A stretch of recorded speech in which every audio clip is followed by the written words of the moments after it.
हम कल पढ़ रहे थे इंटर वार इकोनॉमी, हमने पढ़ा था पोस्ट वार रिकवरी। क्या पढ़ा था? पोस्ट वार रिकवरी, मतलब कि वर्ल्ड वार के बाद इकोनॉमी जो थी वो आपस में किस तरीके से पूरा वर्ल्ड जो थे वो लगा हुआ था कि कैसे वो रिकवर करेगा।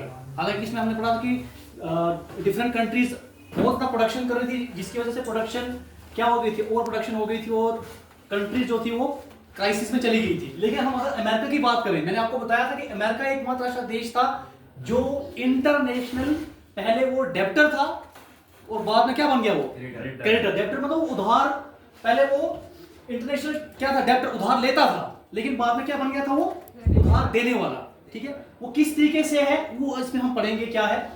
Rise of mass production and the consumption. ठीक है, इसमें क्या है, मास प्रोडक्शन क्या होता है, दैट मींस कि जब कोई चीज एक लार्ज स्केल पर बनती है, ठीक है, पॉपुलेशन के लिए जो उसको जो कंज्यूम करते हैं उसको बोलते हैं मास प्रोडक्शन। इसमें क्या है कि अमेरिका के हम देखेंगे क्रेडिटर और डेब्टर के पर्सपेक्टिव से, America had become an international creditor from international debtor.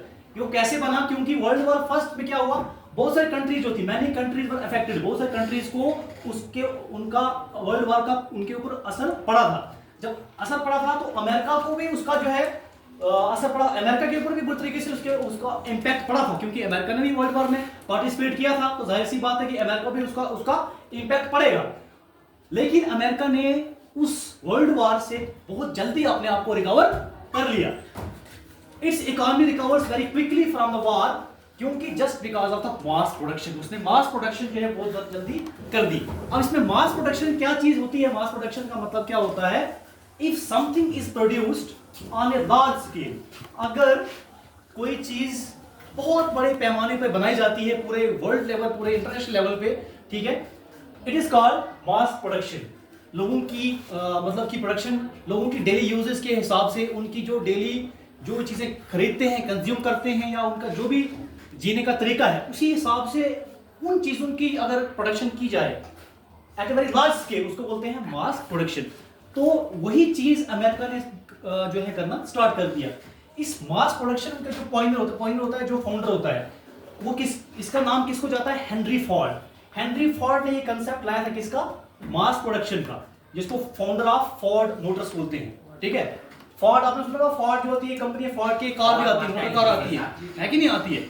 वो चीज देखो, इसने क्या किया, ही इंट्रोड्यूस्ड असेंबली लाइन मेथड। इसने क्या किया? एक असेंबली लाइन मेथड इंट्रोड्यूस किया। क्या किया कि डिफरेंट पार्ट्स होते हैं, पार्ट्स समझते हो क्या होता है? जैसे कोई कार है, उस कार को बनाने के लिए डिफरेंट उसके पार्ट्स होते हैं, उसी तरीके से उन पार्ट्स को असेंबल करने के लिए उसने बहुत सारे लेबर का इस्तेमाल कर दिया, अलग अलग लेबर्स को उस काम में लगा दिया, ताकि वो उस काम में क्या रहे, एंगेज रहे, और उनको एम्प्लॉयमेंट भी उसमें मिलता रहे।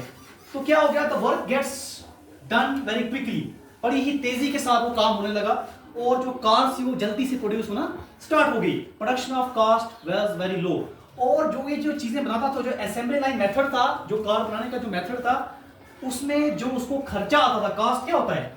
खर्चा बहुत ज्यादा कम आता था, बहुत चीप होता था, बहुत सस्ता उसको पड़ रहा था, जिसकी वजह से ये जो प्रोडक्शन थी वो बढ़ती चली गई और उनकी इकोनॉमी जो थी वो ग्रो होना स्टार्ट हो गई।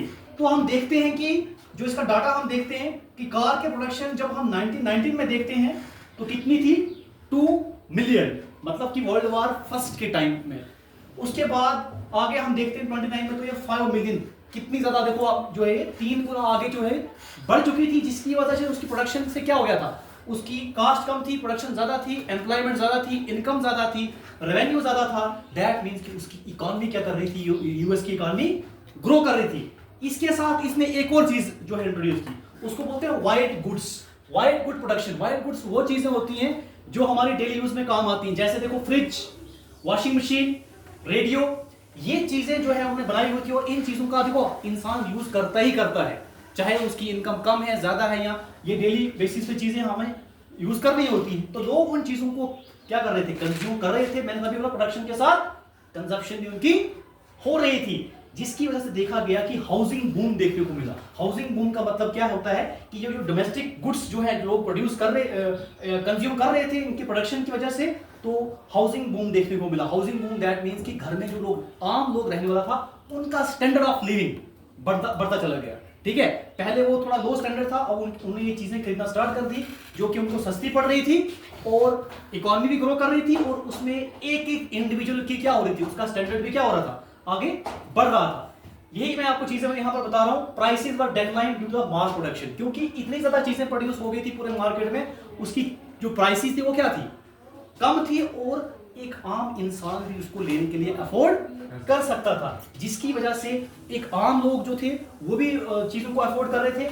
और अगर हम ऑल इन ऑल देखें तो पूरी इकोनॉमी क्या कर रही थी, ग्रो कर रही थी, और आहिस्ता आहिस्ता वो वर्ल्ड वार से जो नुकसान पहुंच रहा था उससे वो आहिस्ता आहिस्ता रिकवर कर रही थी। उसके बाद पैसा आ रहा था, जिसकी वजह से US people start buying these things and prosperous living standard, मतलब वो तरक्की कर रहे थे, आगे बढ़ रहे थे। इस वजह से यूएस की जो इकोनॉमी थी, जो एक क्राइसिस में जा रही थी, बाद में वो रिकवर कर जाती है और इंटरनेशनल जो है डेब्टर से इंटरनेशनल क्रेडिटर जो है वो बन जाती है, just because of the concept of mass production and consumption. आई समझ?